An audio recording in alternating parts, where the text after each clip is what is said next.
Yes, good afternoon, officers. Time for today's short and cute video. Today's topic is a very interesting topic. It is called zombie microbes.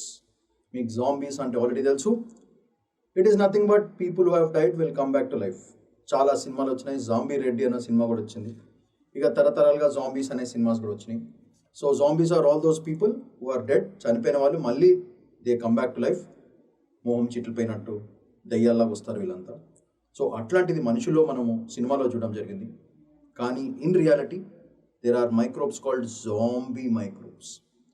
ఆ zombie పేరు ఎందుకు వచ్చింది అనేది major point. అంటే ఈ microbes కొన్ని వేల సంవత్సరాలు, లక్షల సంవత్సరాలు చచ్చిపోయినాయి అనుకున్నవి, అంటే చనిపోయినాయి అనుకున్న మైక్రోబ్స్ని మళ్ళీ లైఫ్లోకి రావడం జరుగుతుంది. అంటే రీబర్త్ కాదు, చనిపోయినవే మళ్ళీ నిజంగా బయటకు వస్తున్నాయి యాజ్ లివింగ్ ఆర్గానిజమ్స్. అందుకే దాని పేరు జాంబీ మైక్రోబ్స్. సో ఇవి బేసికల్గా హీటెడ్, వేడిగా ఉన్న ప్రదేశాల్లో దొరకవు. ఇవన్నీ only very very hyper cold సిచ్యువేషన్స్లోనే ఇవి దొరుకుతాయి. సో దీన్ని పర్మాఫ్రాస్ట్ మైక్రోబ్స్ అనుకుంటారు. అంటే వేల సంవత్సరాలు, లక్షల సంవత్సరాల క్రితం ఐస్ గడ్డల్లో నిమిగిపోయి అక్కడే ఉండి సడన్గా దాన్ని తవ్వకాల్లో బయటకు తీస్తే అవి మళ్ళీ బ్రతికి బయటకు వస్తుంది. ఇదే బేస్ మీద రవితేజతో ఒక సినిమా కూడా తీశారు, మీకు తెలిసే ఉంటుంది. సో చనిపోయారు అనుకున్న వ్యక్తి చాలా సంవత్సరాల తర్వాత ఐస్ గడ్డల్లో ఇరికిపోయి ప్రాణం మిగిలిపోతుంది. అది బయటకు రాగానే ఆఫ్టర్ ఆపరేషన్ ఈ అగైన్ సర్వైవ్స్. దీన్నే క్రిప్టో లైఫ్ అని కూడా అంటారు. దీన్నే క్రయో లైఫ్ అని కూడా అంటారు. సో క్రయో మెకానిక్స్ మీకు ఆల్రెడీ తెలుసు. Wear the temperatures go millions of degrees below, అక్కడ లైఫ్ సేవింగ్ ప్యాటర్న్స్ కనపడే ఛాన్స్ ఉంటుంది. సో దీంట్లో ఒక్క డౌట్ ఏంటంటే, నా పరంగా it's my opinion, very interesting opinion. చాలాసార్లు ఒకసారి నా చిన్నప్పుడు మా నాయనమ్మ ఒక బ్యూటిఫుల్ స్టోరీ చెప్పింది. ఆ ప్రకారంగా Anjaneya Swami, the lord Hanuman is still alive somewhere in Himalayas అని చెప్పడం జరిగింది. అప్పటి నుంచి నాకు ఒక పెద్ద ఇన్క్విజిటివ్నెస్. అంత చల్లటి క్లైమేట్లో ఎక్కడ ఉండొచ్చు, హౌ అనేది ఒక పెద్ద క్వశ్చన్ మార్క్. అది నాకు ఈరోజు కూడా ఛాన్స్ దొరికితే ఖచ్చితంగా కలవాలి. మా బాస్, మా గురుజీ హనుమాన్జీని ఆ క్లైమేటిక్ కండిషన్స్లో కలవాల్సిన ఒక బ్యూటిఫుల్ థాట్ అంతే. కానీ ఇక్కడ ఒక ఇంట్రెస్టింగ్ ఫ్యాక్ట్ ఉంది. మైక్రోబ్స్, హ్యూమన్ బీయింగ్స్ ఇట్లాంటివి టెంపరేచర్స్ తక్కువైనప్పుడు బ్రతికేస్తున్నప్పుడు ఆంజనేయ స్వామి ఎందుకు బ్రతకూడదు? ఆంజనేయ స్వామి దేవుడు. సో ఒక ఇన్కాగ్నిటో మోడ్లో ఆంజనేయ స్వామి ఎక్కడో ఉన్నారు, is still alive, and this is the proof for it. Microbes lakhs of years back చనిపోయినవి మళ్ళీ లేచి వస్తే దేవుడు ఎందుకు ఉండకూడదు అని ఒక చిన్న question. It's just my opinion, just a small sixth sense of a scientifical proof of existence. So just a feeling of mind, అంతే, అంతకుమించి ఏం లేదు. అలానే మనకు యూపీఎస్సీ యాంగిల్లో ఈ మైక్రోబ్స్ ఎలా, ఈ జాంబీ మైక్రోబ్స్ ఎలా యూస్ఫుల్ అవుతాయి, ఇవి మంచిదా లేదా బ్యాడ్ అవ్వచ్చా? ఎందుకంటే ఆల్రెడీ రష్యా వాళ్ళు యాంథరాక్స్ మైక్రోబ్స్ ఇట్లానే బయటకు తీసి తవ్వకాలు బయటకు తీసుకొచ్చి పెట్టారు. Already that happened once. So is it good or bad అనేది ఈరోజు టాపిక్ ఆఫ్ డిస్కషన్. సో ఒక్కసారి will have a quick glance at UPSC పర్స్పెక్టివ్లో మనకి ఏంటి యూస్ఫుల్ అనేది ఒక క్విక్ గ్లాన్స్ కొడదాం.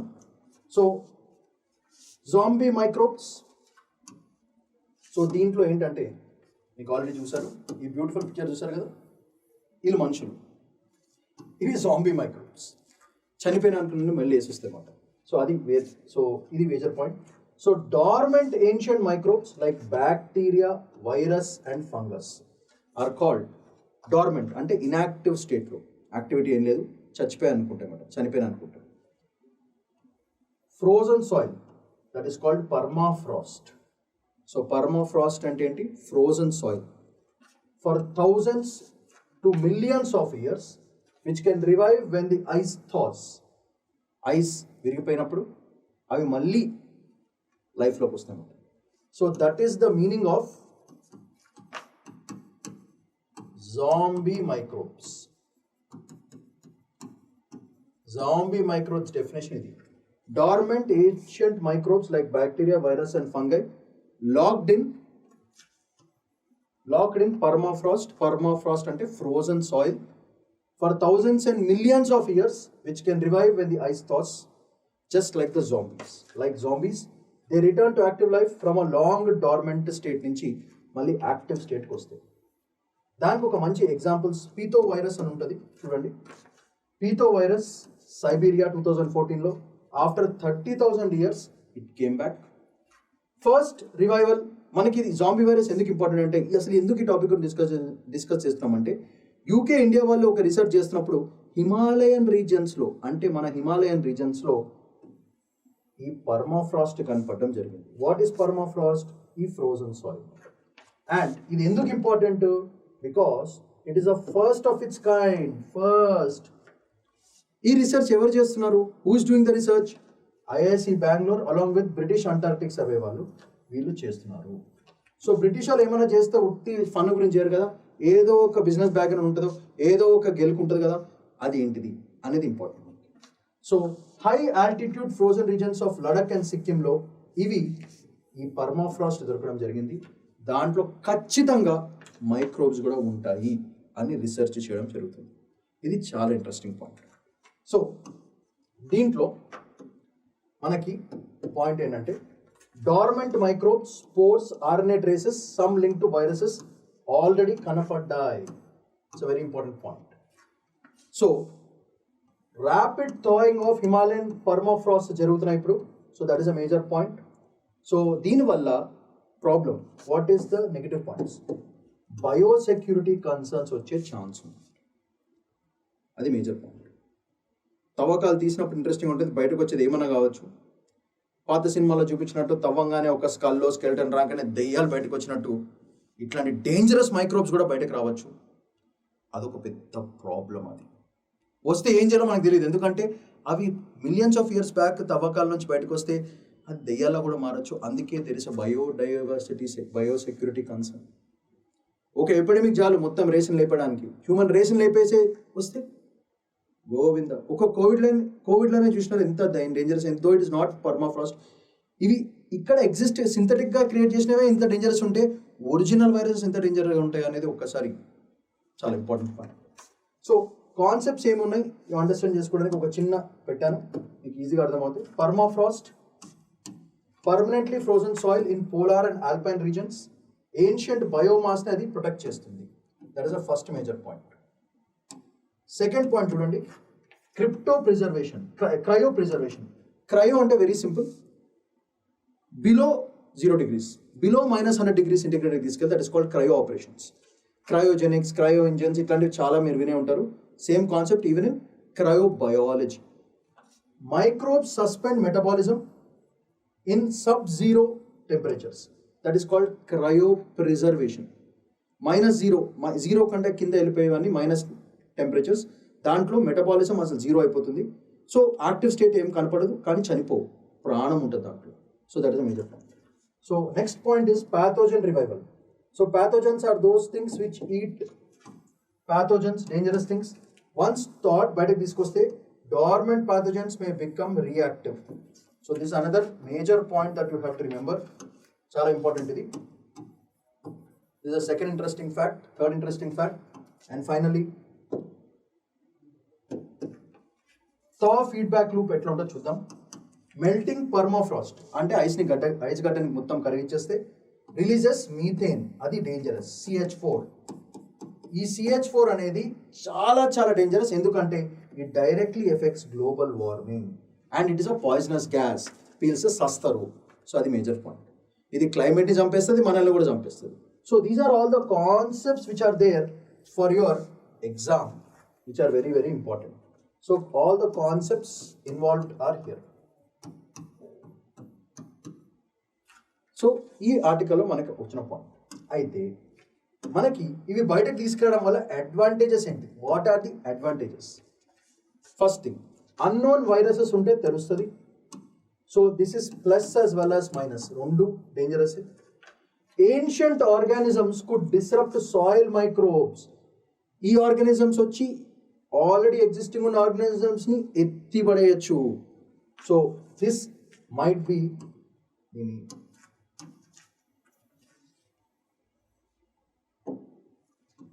దీన్ని కొంచెం రెడ్లో పెడదాం ఎందుకంటే డేంజర్ రావచ్చు ఇది.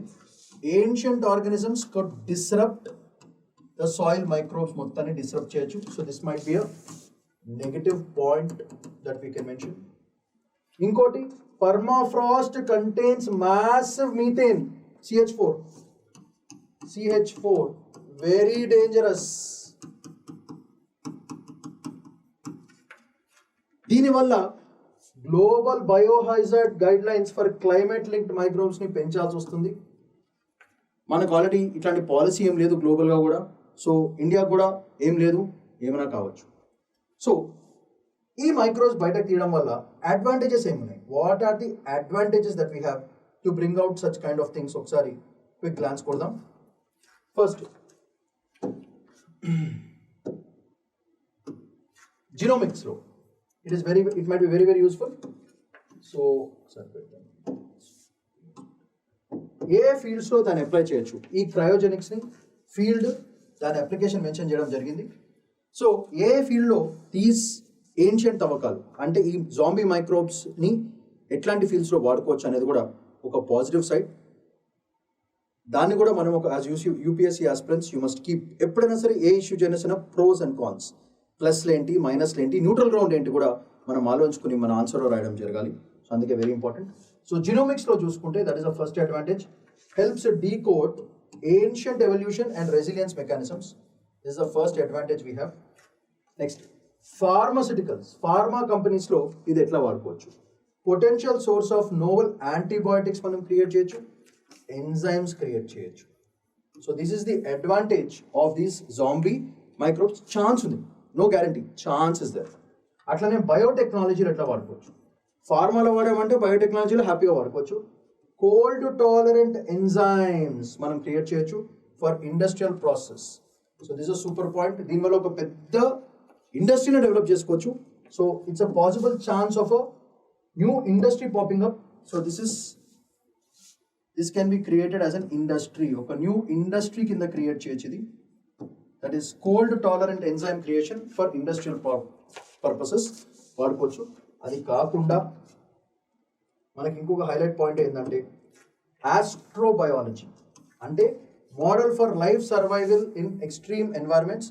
ఎగ్జాంపుల్ మార్స్, యూరోపాలా, ఇట్లాంటి అవుటర్ ప్లానెట్ రీజన్స్లో అట్లాంటి మైక్రోబ్స్ ఉంటే మనం ఎట్లా చేయొచ్చు అనే ఒక కొత్త ఫీల్డ్ కూడా క్రియేట్ చేయొచ్చు. So this is very very important. So astrobiology can be a major new science on which research and funding can be done. That is the advantages. So ప్రీవియస్గా ఏమేమి జరిగినాయి ఇట్లాంటివి. సో ఈ పాయింట్స్ కొంచెం interesting points. For example, సైబీరియాలో anthrax outbreak జరిగింది due to థర్డ్ reindeer carcass. So ఇది వన్ సైటింగ్ ఎగ్జాంపుల్. సో ఇది గ్రీన్లో కాకుండా రెడ్లో పెడదాం, డేంజర్ కాబట్టి. యాంథ్రాక్స్ అవుట్ బ్రేక్ సైబీరియాలో 2016లో యాంథ్రాక్స్ అవుట్ బ్రేక్ అయింది because of thawing of reindeer carcass. So ఇది వన్ పాయింట్. అలాస్కాలో ice cores revived multiple ancient viruses తీసుకొచ్చే బయటకి ఇట్లాంటి తవ్వకాల్లో ది సెకండ్ ఎగ్జాంపుల్. సో మనకి అడ్వాంటేజెస్ ఏంటిది అంటే మైక్రోబియల్ సర్వైవల్ ఇన్ ప్లానెటరీ మిషన్స్కి మనకి చాలా చాలా యూస్ఫుల్. సో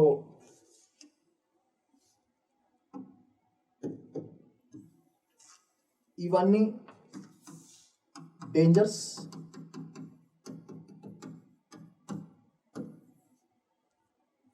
అండ్ ఇవి పాసిబుల్ అడ్వాంటేజెస్ ఇవి. So if you observe, planetary మిషన్స్కి పనికొస్తుంది. ఒక మానిటరింగ్ నెట్వర్క్, ఈ పర్మాఫ్రాస్ట్ మానిటరింగ్ నెట్వర్క్ 2024లో ఇండియా జాయిన్ అవ్వడం జరిగింది. ఇండియా జాయిన్ దిస్ పర్మాఫ్రాస్ట్ ఎందుకంటే India is doing Antarctic missions as well as Arctic missions అన్ని ఇండియా పార్టిసిపేట్ చేయడం జరుగుతుంది. So India joined this mission in 2024.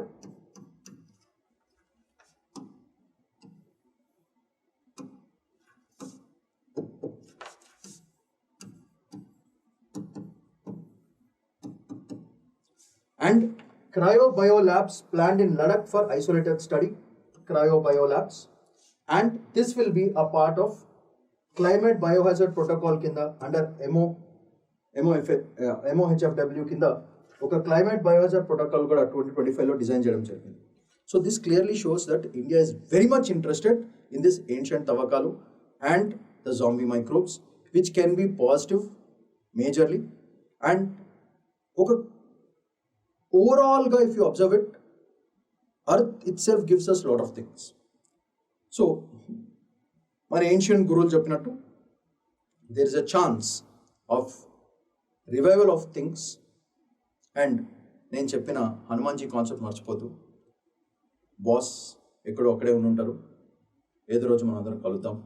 So proof microbes exist అయినప్పుడు దేవుడు ఎందుకు ఎగ్జిస్ట్ కాదు? ఖచ్చితంగా అక్కడైనా రిలాక్స్ అవుతూ హ్యాపీగా రాంభోజన్ చేసుకుంటారు. సో ఒకసారి కలుద్దాం. So Shaman Padikunla signing off for today. Collect the notes, revise well. Bye-bye.